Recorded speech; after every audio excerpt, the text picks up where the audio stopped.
term thing. China's influence on the world stage has been growing and America's has been declining. It seems to have accelerated in the last few months. In recent months, the geopolitical landscape has been shaped by an undeniable shift in global power dynamics. China's increasing influence and America's diminishing position on the world stage have become glaringly evident. This transformation, once gradual, seems to have accelerated sharply in 2025. The United States, under President Donald Trump's administration, had embarked on a bold trade strategy, introducing tariffs as a way to reclaim its economic dominance. The expectation was that these tariffs would not only bolster American manufacturing, but also restore power by weakening global dependencies. Instead, the results have been far from what was promised. Trump's tariffs were introduced with the promise of revitalizing American industry and curbing trade deficits. On April 2nd, dubbed Liberation Day, the administration implemented sweeping tariffs ranging from 10 to 50% on over 100 countries, including 35% on Canada, 30% on the European Union, and 50% on China. But rather than forcing trade partners to capitulate, the strategy is faltering. According to Morgan Stanley Investment Management, U.S. companies in the second quarter of 2025 reported earnings stronger than expected. Not because the tariffs had been successful, but because Wall Street had drastically lowered expectations earlier in the year, fearing the worst. The reality of the tariff war soon became evident. Tariffs did not collapse markets or revive domestic production as Trump had hoped. Instead, the markets experienced a degree of stability, albeit one born out of diminished expectations. Industrial growth remains sluggish, and while input prices have risen, the overall economic logic behind Trump's trade policy is now under intense scrutiny. Despite the claimed intentions, the tariffs have done little to boost the U.S. economy, leaving experts questioning the long-term viability of such an aggressive approach. Furthermore, the tariffs have had unforeseen consequences on America's international relations.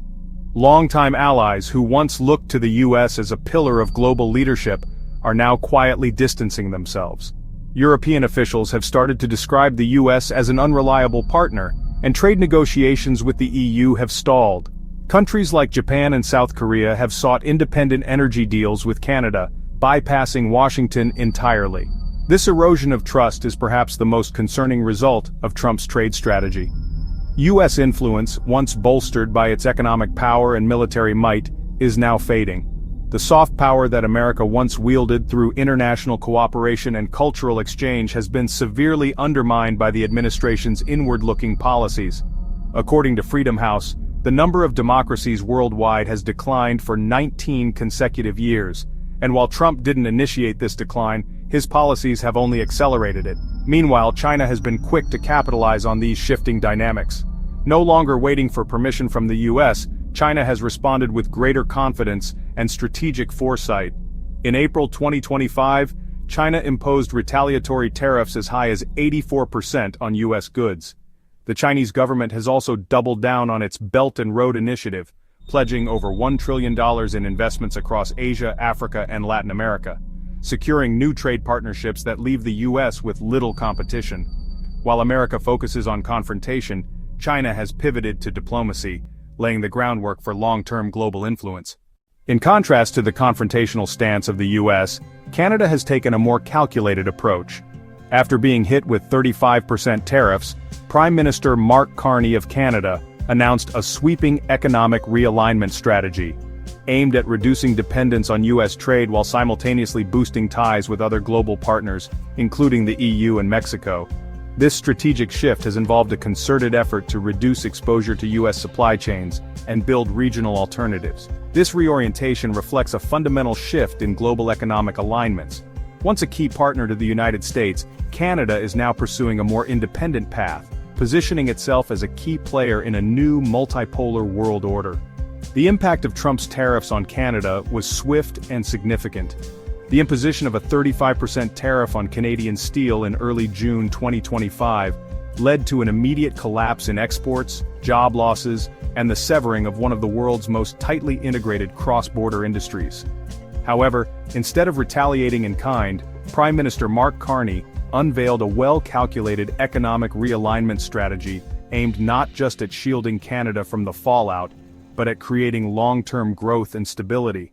By the end of the month, Canada plans to introduce strict tariff rate quotas on steel imports from countries without free trade agreements, with a 50% tariff imposed on anything beyond the 2024 import volumes.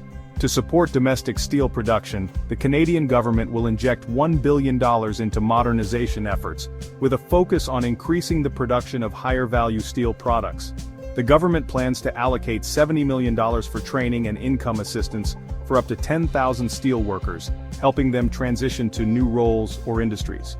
In the future, contractors for major infrastructure, housing, and defense projects will be required to use Canadian steel. This move is designed to not only strengthen domestic steel production, but also to ensure that the steel used in Canada's national projects comes from local sources.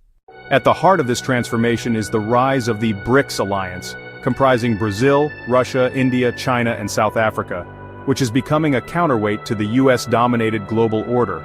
China, in particular, has positioned itself as a leader within this group, advocating for greater trade cooperation and infrastructure development through initiatives like the Belt and Road Initiative. One of the most significant aspects of China's strategy is its push to de-dollarize global trade. While the US dollar has long been the dominant global currency, China is now promoting the use of the yuan in international trade. The consequences of Trump's tariffs are also evident in the global supply chain. As US companies face increased costs and uncertainty, many are looking to relocate their production facilities to countries that are not affected by the US-China trade war.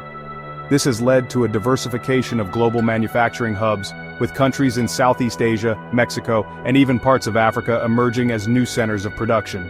The relocation of manufacturing is not just about cost, it's also about risk management.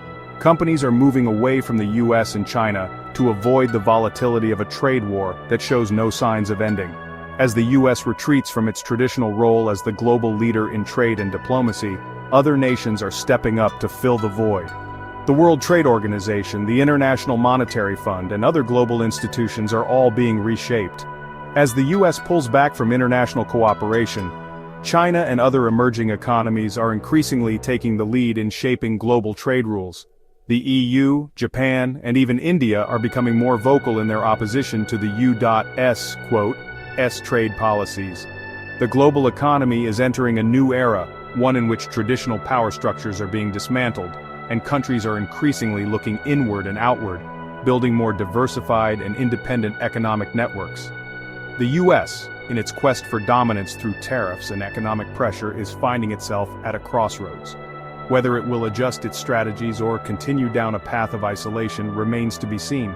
But one thing is certain, the world is moving on, with or without the US. The question now is not whether the US will return to its former position of global leadership, but whether it can adapt to a world where power is more dispersed and alliances are more fluid.